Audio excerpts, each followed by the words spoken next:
bonjour. Bonjour. Bonjour à tous ceux qui nous rejoignent.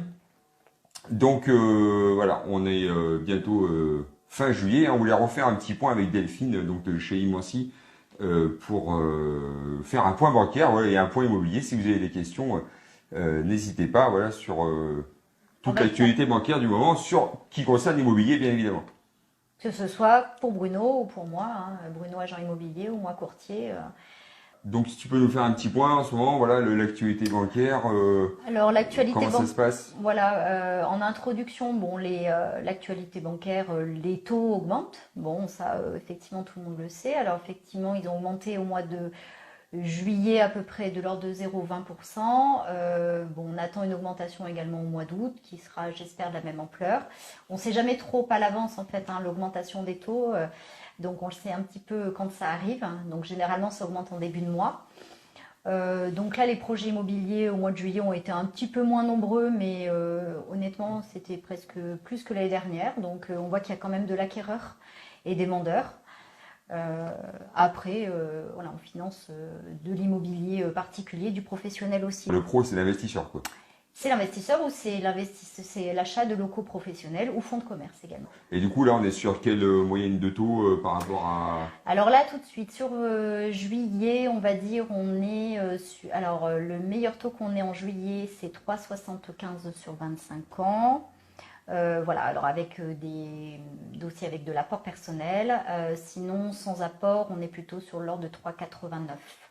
Voilà, sachant qu'on a, les banques mettent en place des petites lignes pour les primo-accédants, ça c'est important.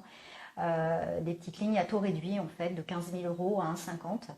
Donc il y a pas mal de partenaires bancaires qui le mettent en place. Donc ça nous permet d'avoir un taux, ce qu'on appelle un taux moyen pondéré, un petit peu plus bas, de l'ordre de 3,70 quoi.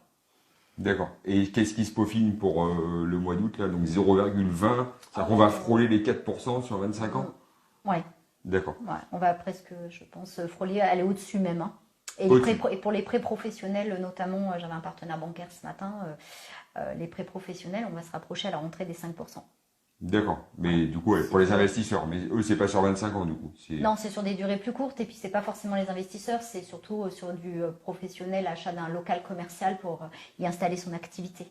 Donc c'est pas forcément sur du locatif. D'accord.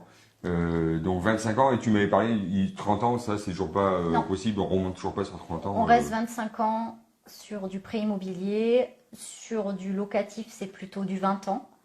On a un partenaire qui nous a dit qu'il intervenait sur 25 ans locatif, mais il faut de l'apport personnel. Et sinon, après, pour tout ce qui est prêt société, SCI, c'est plutôt de 15 à 20 ans, avec de l'apport. D'accord. Et alors, sur 25 ans, aujourd'hui, les dossiers se montent facilement, il faut un gros apport, non. il faut toujours la même question qu'on avait déjà évoquée la dernière fois, il faut un certain apport, généralement les frais de notaire en... Alors non, en fait, en épargne, voilà, on reste toujours aujourd'hui, on a des banques qui prêtent encore la totalité, frais de notaire compris. L'idée étant quand même que la banque va quand même vérifier que vous ayez de l'épargne de côté. Voilà, l'épargne est importante en fait dans le financement. Aujourd'hui, c'est la clé. Aujourd'hui, si vous n'avez pas d'épargne de côté, pas d'apport, il n'y a pas de financement possible.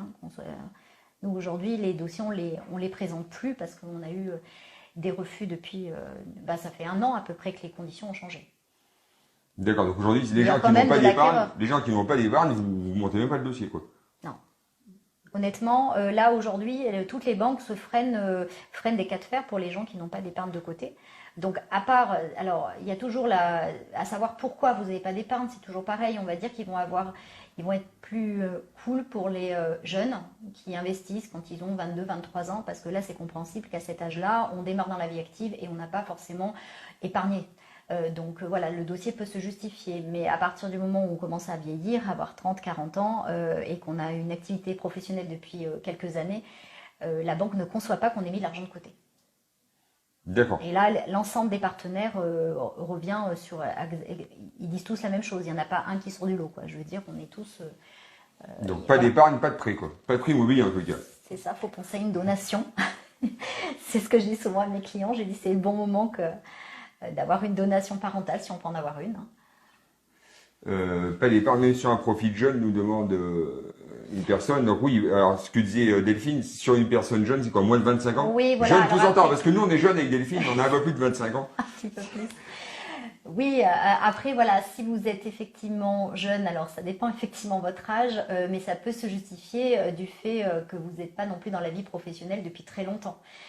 Donc là, la banque, elle va analyser votre saut de charge, ce qu'on appelle le saut de charge, c'est-à-dire aujourd'hui, vous êtes locataire, vous avez combien de loyer, demain, vous aurez combien de crédits, voir un petit peu la gestion de vos comptes bancaires. Donc ça vaut, de toute manière, ça vaut toujours le coup de nous contacter pour avoir des indications et du conseil. C'est complètement gratuit. Vous nous appelez et en fonction de votre profil, on vous expliquera si c'est faisable ou pas aujourd'hui. Et si ça ne l'est pas, on vous dira, vous allez repartir avec une feuille de route chez nous en vous disant voilà, c'est pas possible aujourd'hui, mais ça le sera l'année prochaine si vous mettez en place ça, ça et ça. Voilà, on vous donne. Vous partez pas avec un refus, vous partez avec une stratégie pour acheter dans les années futures. D'accord. Et sur les pré-relais, parce que moi j'ai des clients en ce moment qui sont très hésitants à faire du pré-relais. Oui.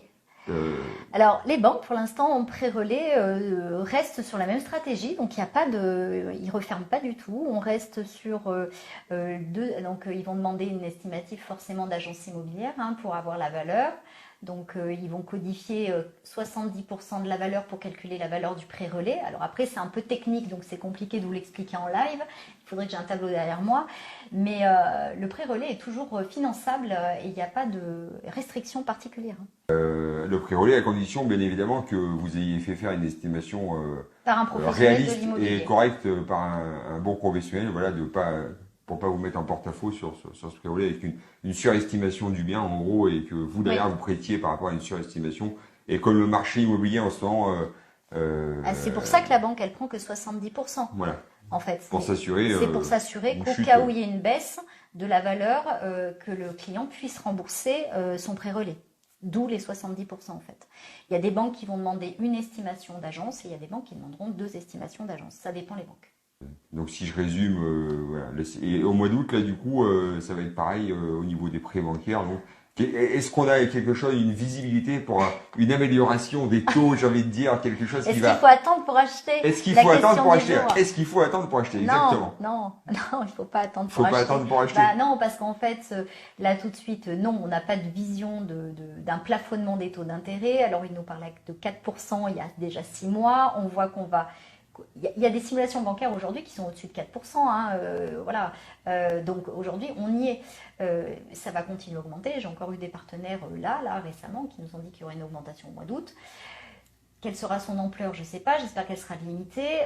Après, je me dis que quand on a un projet, c'est compliqué de le dériver parce qu'aujourd'hui, vous connaissez, il faut faire votre capacité d'emprunt aujourd'hui. Il faut voir ce que vous êtes en mesure de vous acheter aujourd'hui. Et puis, au moins, ce que vous achetez aujourd'hui, ce n'est pas de l'argent à fond perdu. Aujourd'hui, vous avez 2 solutions. Soit vous restez locataire et vous versez un loyer vraiment à fond perdu.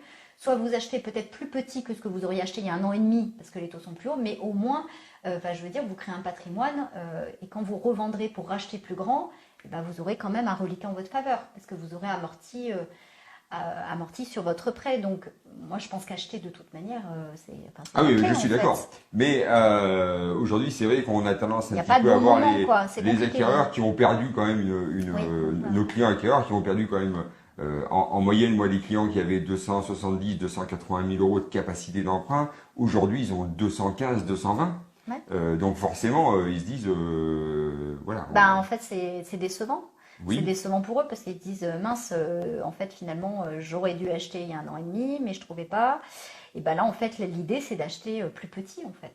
C'est d'acheter plus petit, comme on en fait il y a quelques années. Les gens achetaient plus petit et puis ils gardaient ça 5 ans et puis ils revendaient et puis ils achetaient plus grand. Oui, parce que clairement, l'immobilier ne descend pas de 50, 60 000 euros. Là, aujourd'hui, on a des biens, nous, qu'on a estimé l'année dernière 260, on va dire, pour 260 000 euros. Aujourd'hui, le propriétaire, puis ça se vend aujourd'hui autour de 240. Voilà. Même si ça a baissé un petit peu, on n'est pas sur une baisse. On n'est pas sur une baisse. On n'est pas sur une baisse de 50, 60 000 euros des biens immobiliers en tous les cas. Voilà. Ça baisse pas autant que les taux augmentent. C'est ça, exactement.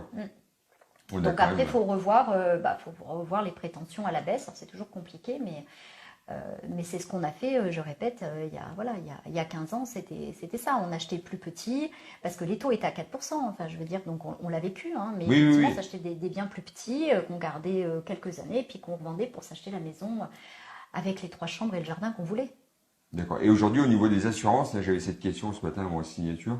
Les assurances sont plus tatillonnes aussi, ou parce qu'on a eu aussi ça après le Covid, où les assurances étaient assez regardantes, passé un âge 40-45 ans, des jeunes comme nous, où effectivement, voilà, l'assurance, la banque nous suivait, mais l'assurance était un peu plus. L'assurance de prêt, tu veux Oui. dire? Non, l'assurance de prêt, en fait, alors on bénéficie quand même de la loi Lemoine depuis le mois d'octobre l'année dernière, quand même, donc qui est une grande avancée dans l'assurance. En dessous de 200 000 euros de capital emprunté, en dessous de 60 ans, âge de fin de prêt, nous n'avons plus de questionnaire de santé. En dessous, hein, je la connaissais pas. En dessous de 60 ans, Alors, il faut que, âge de fin de prêt 60 ans, âge de fin de prêt 60 ans, maximum emprunté 200, maximum emprunté 200 000 euros, pas de questionnaire de santé. pas de questionnaire de santé.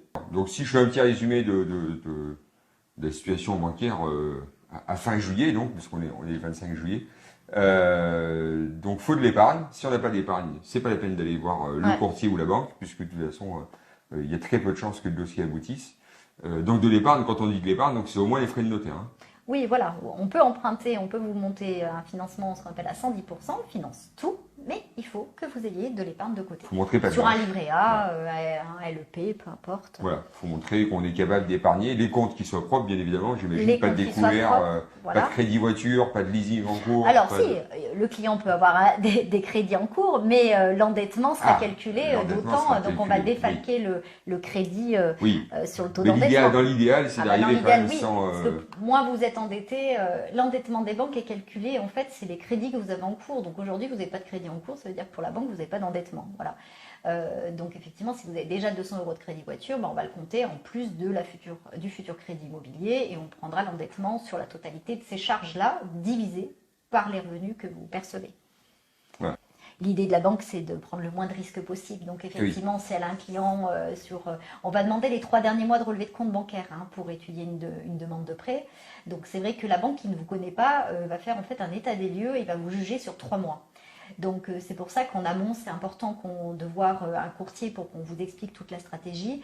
Si des fois on voit effectivement que vous gérez mal vos comptes, alors des fois on gère mal les comptes parce qu'on a de l'épargne de côté et en fait on a de l'épargne de tampon, alors on ne sait pas trop quand est-ce qu'on vire et puis des fois on vire trop tard, alors ça génère des frais. Alors c'est juste voilà, c'est une mauvaise gestion. Donc l'idée effectivement c'est de remettre ça correct pour que vous ayez des relevés de compte qui soient propres et que vous puissiez démontrer à la banque que vous êtes en capacité de rembourser le crédit en fait. C'est ce qu'elle va attendre de vous en fait et c'est le risque qu'elle va prendre sur votre dossier. Aujourd'hui, combien de temps il faut pour monter le dossier, pour bloquer un taux, j'ai envie de dire. Alors, je fais la visite avec un client Ouais. le 20 du mois. Est-ce que je peux lui dire vite, allez à votre banque pour bloquer le taux? Comment Non. on fait? Alors, c'est compliqué. Nous, ça fait 1 an que justement, on a changé de façon de travailler. Donc, le taux ne peut pas se bloquer tant que vous n'avez pas un compromis d'achat. Donc, du coup, effectivement, quand on signe on le dit au client de signer au plus vite. Donc, le notaire est au courant, l'agence est au courant. Et on essaye de faire en sorte de signer le compromis dans un délai assez court. Après, nous, on sait quand même chez quel notaire faut aller. Si vous n'avez pas de notaire attitré, chez quel notaire on peut aller pour aller plus vite. Quel notaire a un peu moins de dossiers en ce moment et qui est capable d'être plus réactif que d'autres. Oui, Voilà. c'est la force de passer par une agence immobilière qui va...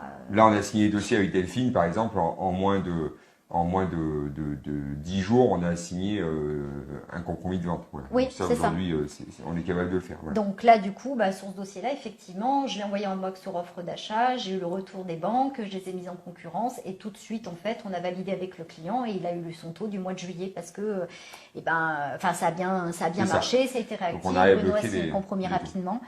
Donc en fait, c'est souvent la signature du compromis et on ne peut pas garder les taux. Effectivement, moi, si je monte un dossier, je vous dis une bêtise, le 25 26, juillet, si j'ai mon compromis le 25 août, le client aura les taux du mois d'août parce que c'est trop long. Voilà, C'est trop long. c'est trop long. C'est trop long. Donc, Donc, faut faire les visites en début de mois. Faites les visites en début de mois. On vous fait signer un c'est compromis. compliqué, c'est très Très compliqué. rapidement, Voilà. On refera un petit live comme ça, un petit peu tous les mois avec Delphine, si tu es d'accord, bien sûr, pour vous faire une petite actualité bancaire. Oui. Donc n'hésitez pas sur notre compte Instagram ou Facebook ou Google ou YouTube ou ce que vous voulez à nous poser des questions pour qu'on puisse vous répondre dans les prochains lives et préparer un petit peu nos vidéos en fonction de vos questions. Voilà. Et Merci beaucoup. beaucoup. Merci d'avoir été Merci présent. beaucoup.